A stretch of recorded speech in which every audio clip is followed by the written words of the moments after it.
الفترة الأخيرة كلنا اتأثرنا بالمشاكل اللي بتحصل حوالينا، وعاداتنا وأسلوب حياتنا اليومي اتغير بشكل كبير. لكن في حاجة واحدة اتأثرت جدا، وهي تعاملنا احنا مع الفلوس بتاعتنا. من أول بنروح بنعمل ايه في الشغل، وبناكل ايه، وبنشرب ايه، وهناكل ايه النهاردة، لحد الحاجات الهبلة اللي بنشتريها من السوبر ماركت واحنا مروحين علشان نتفرج على التلفزيون واحنا بنتسلى فيه. ولذلك خليني أقول لك ازاي تعمل فلوس كويسة مع التغيرات دي. اولا الانتاج. لو شايل قرشين على جنب وعامل حسابك انك تفتح مشروع ايا يكن ايه هو، انا عايز اقول لك ان دلوقتي هو الوقت الامثل انك تعمل ده. معظم الاسامي والعلامات التجاريه اللي موجوده في وطننا العربي للاسف كلها اجنبيه، وبالفعل نمط حياتنا الجديد اللي احنا تبنيناه بعد الاحداث الاخيره اثر عليهم جدا. لكن الشيء الوحيد اللي لازم تاخد بالك منه ان كل ما بيحصل ترند معين، الترند ده بيكون الوقت الانسب لاي اسم جديد ان يتولد في السوق. زي مثلا شركه سبيرس باريس، بغض النظر عن ان الشركه دي اصلا كبيره وقديمه جدا جدا، الا ان في اول ايام المشاكل اللي حصلت سبيرس باريس طلعت بيان بتقول فيه ان هي بتبيع ب 300% عن اللي هي كانت بتبيعه قبل يوم 7 اكتوبر. يعني مثلا من 7 اكتوبر سنه 22 ل 7 اكتوبر سنه 23، لو الشركه دي كانت باعت ب 100 مليون جنيه والمستهلكين فضلوا مستمرين في ان هم يشتروا من شركه سبيرس باريس، خلال سنه الشركه هتكون باعت ب 300 مليون جنيه، اللي هي 300% من المبيعات الاصليه بتاعتهم قبل المشاكل الاخيره. 300% نسبه كبيره.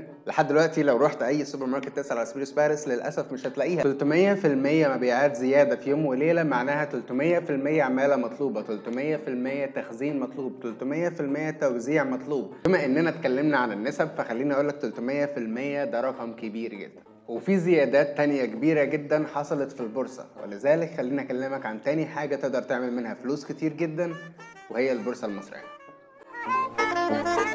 مؤشر اي جي اكس ال100 اللي كان موجود في شهر مارس وعامل 3792 نقطة، في يوم 8 اكتوبر وصل ل 5307 نقطة، يعني زيادة تقريبا 1515 نقطة. من 8 اكتوبر لحد دلوقتي المؤشر مسجل 7402 نقطة، يعني زاد في شهرين بس 2095 نقطة، ولسه بيزيد وهيزيد على رأي الخبراء في البورصة اللي بيرشحوا جدا انك تشتري دلوقتي. فأقل من شهرين بس من 8 اكتوبر لحد دلوقتي البورصة زادت أكتر ما زادت من شهر 3 لحد شهر 10.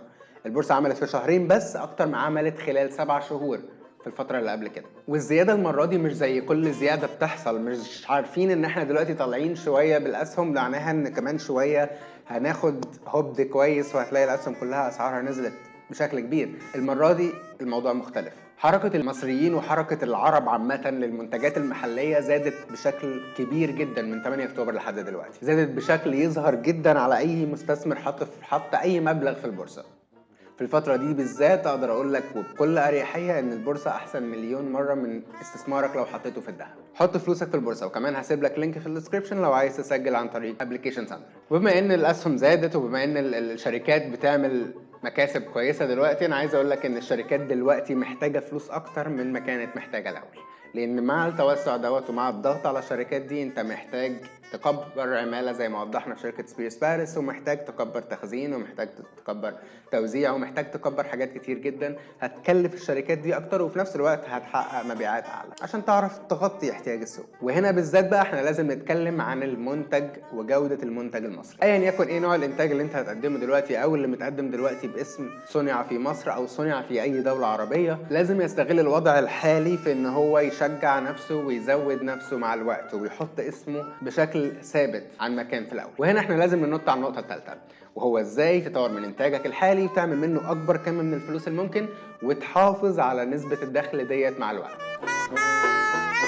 مع كل لحظة بيحصل فيها أي ضغط على منتج أو شركة معينة بتبتدي الشركة دي تغلط، إذا كان في جودة المنتج أو إذا كان في توزيع الفلوس اللي داخلة أو ببساطة في إزاي تتعامل مع الضغط أو الطلب الزايد اللي عليها. وهنا بتكون شغلانة المنتج أو الشركة دي إن هي تحاول تحافظ على الطلب الزيادة عن اللزوم ده على قد ما تقدر، وفي نفس الوقت حتى لو هينزل ما ينزلش بقدر كبير يخليها ترجع لأرقامها القديمة. وطول ما في طلب زيادة عن المنتج الكلام عن المنتج بيزيد، والكلام ده في حد ذاته ممكن يكون البذرة اللي يخلي المنتج ده إن هو يكبر ويستمر وينتشر بشكل أكبر. ايا يكن ايه شغلك، ايا يكن ايه مجالك، انت في حد ذاتك منتج. فكر في انه ازاي الطلب عليك انت زياده، وانت ازاي هتقدر تستغل دوت مع الوقت. استغل كل نقد فيك او عليك في انك تزود جوده المنتج بتاعك وتطوير فيه.